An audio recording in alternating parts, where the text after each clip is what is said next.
Hi guys, welcome back to the channel. Hope everybody had a good Thanksgiving, a Merry Christmas. It's been about 4 weeks now, according to looking when I posted my last video, since we looked at these. Last time around, we had established that the heartbreaking news was the 20R was locked up in this car. Well, I have some good news, and unfortunately, this is kind of one of those I didn't think to record when I did this, but the 20R is now unlocked. I think last we left off, we had put some Marvel Mystery Oil down the cylinders. I'd come out here intermittently in between things just when I had time and tried barring this thing over the breaker bar, and to no avail. However, I was talking with an old-timer friend of mine who collects antique tractors, and he gave me a genius idea.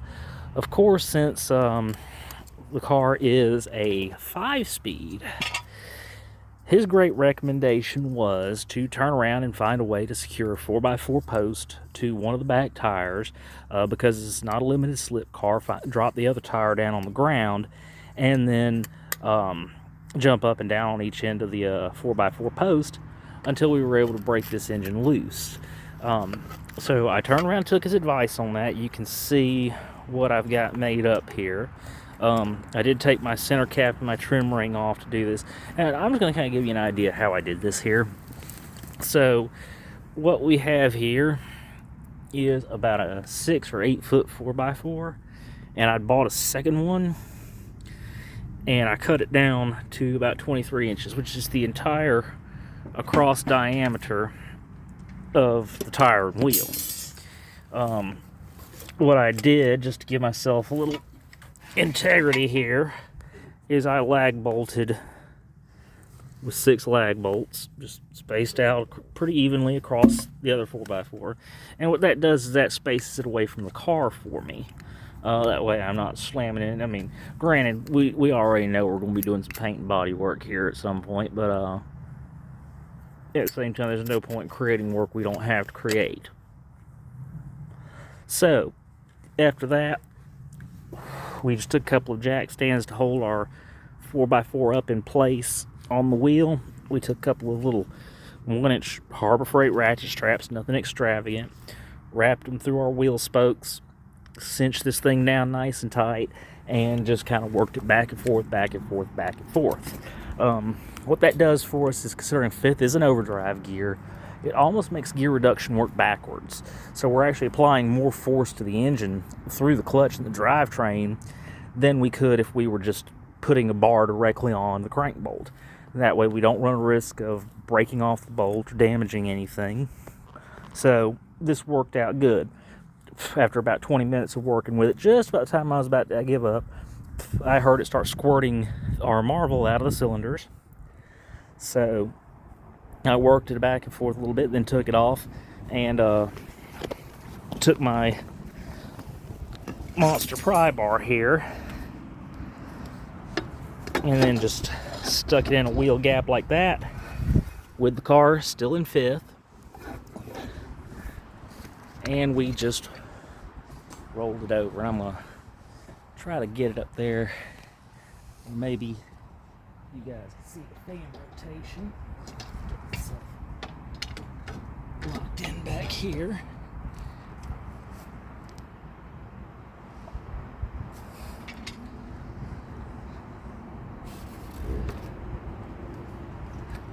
So you can see that we do have it rotating now. So this is good news. This means we can turn around and proceed later on with everything we're going to be doing. There's also a new update as well. I may have mentioned this in a previous video, I cannot recall, but I had secured an extra shell. This car, like I said, the young man, he got it just because somebody had done a 5M swap in it. They used an 8086 subframe in it, which he's kind of on the fence as to whether or not he wants it back.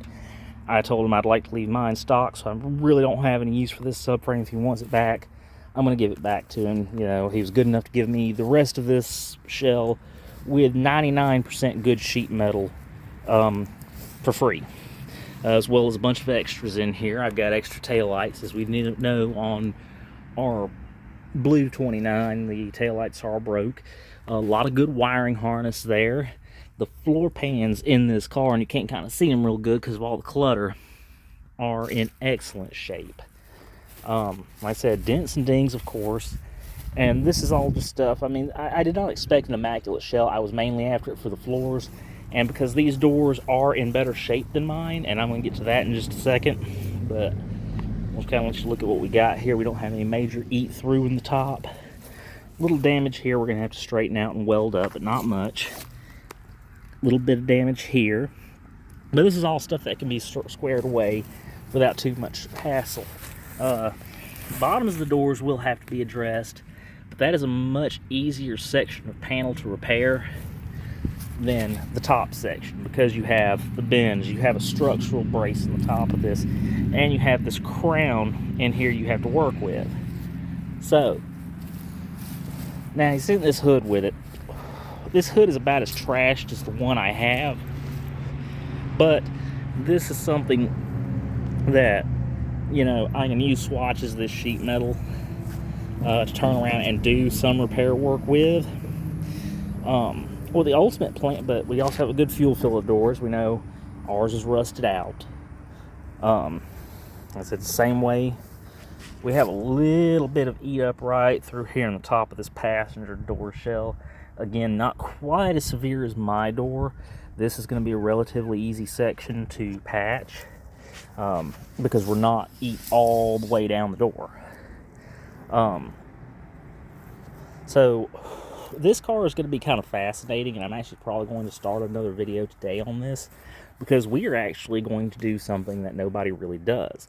We're going to take this car apart at the spot welds, mainly because there are a lot of good structural pieces in this car, and these structural pieces, from what I have discovered, there's a couple of outlets that I can get sections of floor pan. I can get inners and outer rockers. I can get fender sections. I can get quarter sections. I believe they even do have full quarters, but they want a war pension for them. Which, again, this channel's budget build Yodas, not spend every dime you have Toyota. So this is one of the reasons why we were very blessed, very fortunate to come into this car by another enthusiast. Big shout out to Chase Daniels. He's a member of he's a member of a couple of the first gen Celica groups and other Toyota groups on Facebook. He's down here in Georgia with me. Super great guy, you know. He has some listings for some parts up on Marketplace occasionally, so if you're in the Southeast and you see something that Chase has got listed and you need it, you know, shoot him a message. A lot of times he's willing to wheel and deal if you got some parts you don't need, but he's got something you do. He's like me. He likes a good horse trade. So, you know, give him a shout if you see him on a Marketplace. But since Chase was good enough to turn around and contribute this shell to the project because of the usable sheet metal, we're going to turn around and we're not going to waste it. We're going to turn around and we're going to pull this thing apart at the spot welds. We're going to straighten out and restore what sections we can. I make no illusions that there are going to be pieces of this car that are totally impractical to try to fix, totally impractical to try to salvage or save. But we're going to do what we can with it, just because, again, a lot of like these inner structure panels here, these are not things that are reproduced, and you have to look at this long term, and I guess by long term what I mean is just because you're like, well, why would you ever need these structural pieces? Well, I'll put it this way. You know, my long term goal for this car is to restore it, drive it, enjoy it. Maybe one day pass it down to my daughter. She may want it. And if something ever happens to this car ever gets hit, ever gets broadsided, anything like that, if I have these structural pieces from the red car, then I stand a much better chance of being able to put this back together again. Also, another thing too is that I don't have a lift here. I haven't been able to put this car on a lift and say with any type of certainty what kind of shape a lot of the structural pieces are in. So a lot of the underbody structure, if I have to have pieces or anything like that, those are not reproduced. So it's either make them or salvage them. Salvaging them is a much easier task than making structural pieces. Mainly because I don't have a lot of the bigger fabrication tools required to do that. Nor do I have access to them right this moment. And we'll get into my thoughts on all that in a few minutes. Now, something I do want to talk to you guys about. This is very important. Whether you're restoring a Celica, a pickup, whether or not you get one of these old Lexus SCs, because you know you want a budget Supra, or Lexus SC is your next best thing. Because let's face it, Mark IV Supras are ridiculous. These are just Mark IV Supras with creature comforts, and if you get a 400 like this, you get V8 power. Or even if you're just doing something like an old American car like my 81 Corvette. Now, that brings us to reference material. Yeah, I've been on a bit of an eBay binge lately. Now, what I like about eBay for reference material is you can get factory material for a fraction of what you're going to pay for it from a dealer. Like for our RN38 pickup, this is a complete factory service manual. This covers the 22R, this covers the L series manuals, the W series manuals, the whole kit and caboodle. For the Celica, we've got the 20R manual. This is pretty much everything you need to know about the 20R, from mechanicals to the electrical to the fuel system and a little bit of emission system. Now, these two, these are not really correct for this car, and that was kind of my screw up as well as the seller screw up, because this was something I knew nothing about. The seller listed them for 1977, which you're like, okay, yeah, you have a 77. I mean, you know, what's up with that? Well, what nobody takes into account when they list books online for sale is they look at the copyright date, 1977, but nobody bothered to look at the applicable models. This is an RA20 series. This covers RA40 and 42, which was the 78 and later Celicas, which means that yes, this manual may have been copyrighted in 1977. However, it was published for the up-and-coming 78 model year, which introduced the RA40s. Now, that's not an end-of-the-world thing. There is still a lot of reference in that I can use, because underpinnings-wise, there wasn't a lot of changes between the 20 and the 40 series. But I will be on the hunt, and I'll keep these manuals, because you know, I'm not about turning around and making somebody give me my money back for something I bought used, and that was just as much of an oversight on my part. I did not take the time to ask seller questions. He actually sold me for less than what he had them listed for, because I hit that lovely make offer button that eBay has, and he accepted. So I'm not going to turn around and make him take them back. I mean, this is one of those, I'll hold on to these manuals. If anybody out there, you know, is doing a 78, 79, 80, the RA40s, and you need excerpts from these manuals for reference, or wiring diagrams for these manuals from references, my email's in my profile. You feel free to turn around and shoot me an email, and I'll be happy to copy or scan whatever information you need and make sure to get that to you to help you in your project. So with all that being said, like I said, just to recap, engine's freed up. We also got the driver door open. This thing, as we know from the last time, it was jammed up. PB blaster, a pry bar. You can See, we're up right on the door a little bit. But getting it open, we also get to see a lot more about the shape this door is in. Like, we're all eat out through here.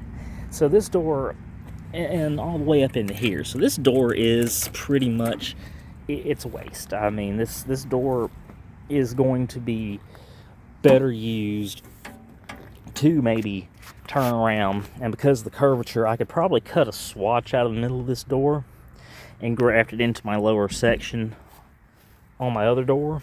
And I apologize, I'm waving the camera all around like a Lulu and paying the kind of attention I need to be. But yeah, these doors on this car are done. As we noted on the other car, we have a good fuel door. This one is 8 pieces. You see the holes through it. Could I probably fab another door? Absolutely. And I may actually use this as a template and do that at some point. I haven't made any final decisions. So, like I said, all kind of up in the open. Again, same story with the passenger door. It's 8 from back to front. You know, it's not even holding its trim anymore. It's a done deal. Those doors are definitely in far superior shape. So, with all that being said, we're going to take this one step at a time. Now, on a personal note, and I'm going to flip my camera over here so I can talk to you guys directly. On a personal note, I'm going to share with y'all, I have been at the job I'm at for the past 17 years. And I can't say it hasn't been good to me, but I can't say that I can't do better. And of course, you know, having commitments now and things to take care of, and especially all this stuff. I mean, I'm at the point where I can't work for the guy I'm working for doing what I'm doing the way I'm doing it, the way he wants to go about it. It's just it's not a healthy situation for either one of us. It's not been good for my mental health. It's not been good for anything I've got going on in my life, and it hasn't been good for his business, because I'm at the point now where I find myself struggling to just even have the motivation to do anything around there. I manage it, but it's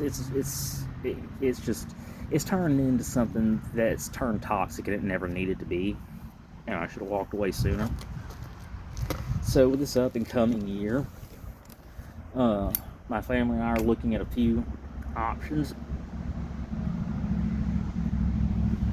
One of them including going into business for myself. I've got a line on a machine shop that's old family shop. They're just trying to get out from under at this point in time. You know, it was a father-son deal, started back in the 80s, and you know, dad's gone, son's older and ready to retire out of it now, and grandkids, they ain't got no interest in it. So at this point in time, they're just trying, I think, get it and everything else gone so they can quit paying property taxes on it. So I'm going to be reaching out to him after the first of the year and checking it out and seeing what's on the up and up and what ain't. And so that's a very good, viable possibility. And a few other things. So if for the next little while the videos are slim pickings, that's what's going on, is that right now I'm looking into life changes. Now, if that goes through, there's going to be a lot more good information coming on this channel, because at that point in time I will have myself in a position where I'm equipped to do a lot more than what I'm doing here, and also be able to start doing more than what I'm doing for you guys. I honestly wouldn't mind. I was talking with Chase about this when I got the red shell from, and I honestly wouldn't mind essentially picking up things like the RN pickup trucks, the AE86 Corollas, RA Celicas, and, you know, Corollas, Coronas, Crowns, older Cressidas, first-gen Camrys, things like that, and Tercels, and even maybe branching out into some Nissan and Datsun stuff, and some Mazda stuff, and Mitsubishi stuff, and starting to rehab these cars that I could pick up for next to nothing and turn around and selling them at, it'd be a profitable price, but it's going to be reasonable. I mean, I'm not going to be one of those guys that's going to put together, a 85 Corolla and then try to put it on marketplace for, 25 grand. If I pick the car up out of somebody's carport for, a grand, and I put another 2 into it to get it running, I've got 3 grand total in it, I might sell it for $8,500, because we all know the cars are worth it. Once they've been redone and reworked, they run forever. And a lot of people are going to that now because the cars you buy now are just garbage. That's why you look around my driveway out here, you don't see much that's newer than, I think the newest thing here is the old Super Duty I have, and it's an 04. I'm not even crazy about it. It was just a truck of convenience. It was a $500 truck. But, yeah, so there's some changes coming, and there's probably going to be changes for the channel as well. And another thing, like I said, if I can establish a business, I would like to grow it enough and start branching out into reproducing parts for a lot of these old Toyotas, because I know the struggle that I've had finding things for these cars and my truck. I also know that there are only about 3 companies that seem to have the market cornered on anything Toyota performance related or restoration related, which is LCE, Toyo Parts, and JDM. I can't think of the guy's name. JDM something or another. He's the one that's got some of the sheet metal for the RA29 Celicas, 28s, 29s.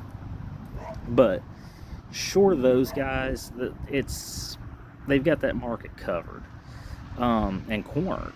So I would like to be the guy to turn around and get into something, producing more and more of the common things you see.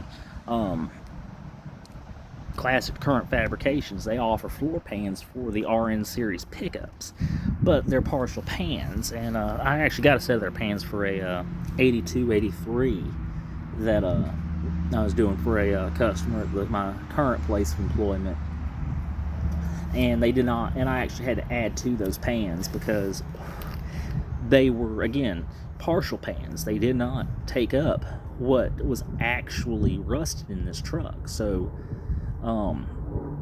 it made for kind of a rough job, and it's not a very big floor pan, so I wouldn't mind even trying to reproduce the whole pan. I just think that there's a lot of people out there, the time for these has come, where these are now I feel that a lot of the 70s, 80s, early 90s Japanese cars are becoming what the muscle cars were 10, 15, 20 years ago. We're moving into an entirely new generation that is remembering these cars as the hot things they saw when they were kids, kind of like the old timers remembered the Mustangs, the Barracudas, the Chargers, Challengers, things like that. And now they're trying to revive these cars. And unlike the muscle car market, where you could pretty much build a first-gen Mustang from a mail-order catalog, or a first-gen Camaro or Chevelle, or even pick your Corvette, you can build it out of a mail-order catalog. That luxury is not there for people in the import scene, and that's a market I would like to. And that's a market I think would be beneficial. And feel free to comment on any of this. I would love to hear your input from you guys. And like I said, I'm just taking it one day at a time right now. So right now, like I said, I'm probably just going to tinker around. I may turn around and do some video stuff of, you know, some of the stuff I'm going to be doing with the 29 today later in another video. Mainly the tedious part. I'm not going to show you guys me gapping and screwing a set of spark plugs in. You guys already know how to do that. But like the breaker points, I may do a short video on setting those up. I'm not going to turn around and bore you guys with changing the oil in it. Most of you guys know how to change oil. It's not rocket science. So I'm not going to bore you with that either. And there's 100 other people, and I'm being very conservative with that. There's probably millions of people on YouTube that have videos on how to change oil. There's no need for me to show you how to change oil in a 50-year-old Toyota Celica.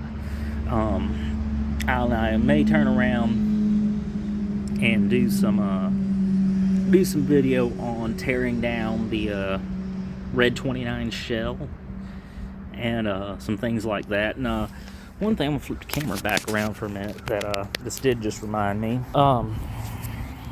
Some years back, I turned around and I never got into it, but it was definitely a thought on my mind to do, was resin casting. I'd found a couple of YouTube videos from Smooth On of them doing resin casting with lenses.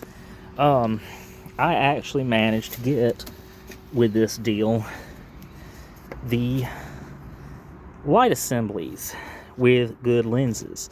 And when you look at them, let's set that one up here. When you look at these inside their bezels, you would almost think that the lenses were all one piece. However, when you take away the bezel, you find out that they are not. Now, these lenses are impossible to find by themselves. These are the type things that if you find them, their entire taillight assemblies, they do float around on eBay. But when you find them, these things are $200 to $400 a piece. I found one guy that was getting rid of a pair for $200, and it's still, to me, you know, if all you've done is crack a lens, but you have good bezels like I do with this car. We'll walk back here and take another look just so everybody knows what I'm talking about. You know, all good trim here. It's still got its gunmetal color to it. Still got its 5-speed logo in place. Just the lenses had better days. But I was looking at the Smooth On video where a guy turned around and reproduced some lenses for a little SUV he was restoring. And knowing that these are all separate lenses now, I am seriously thinking about going ahead and making the investment in the resin cast stuff, and at least at bare minimum to make the molds for these. And then that way I can maybe help somebody else out that's struggling to find a good set of 29 liftback lenses, because these things, again, they are not easy to find and they're not cheap when you do, and nobody is reproducing these. So also, any of you watching, if anybody has this badge, I would love to get my hands on it for a couple of reasons. Is because A, I would love to turn around and perhaps attempt to recast that,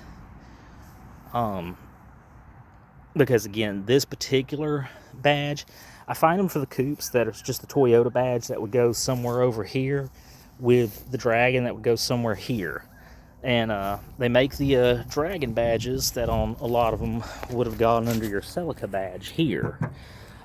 All those I can find, but that particular style Toyota badge with the Dragon on the end of it is a next to impossible find. I can even find the Liftback badge, which I'll have to replace. like I said, just this badge. So again, this is one of those things, if any of you guys got a line on one, if anybody's got one they're not doing anything with that you'd like to, let go of for cheap, or just donate to the cause, first thing before it ever goes on this car that it's going to be used for is to do a template to reproduce this badge, because again, it's an obsolete part and there is no reason for it to be obsolete. Somebody should at least do something in a limited quantity or on an as needed or on an as ordered basis. So yeah, so that's where we are, that's where we stand. Like I said, I'm gonna probably fool around with this a little bit today since I've got a little extra time off this weekend, and we'll catch up again later, probably sometime after the 1st. And hope you guys had a Merry Christmas, a great Thanksgiving, and I hope you guys have a Happy New Year coming up. Thanks for watching.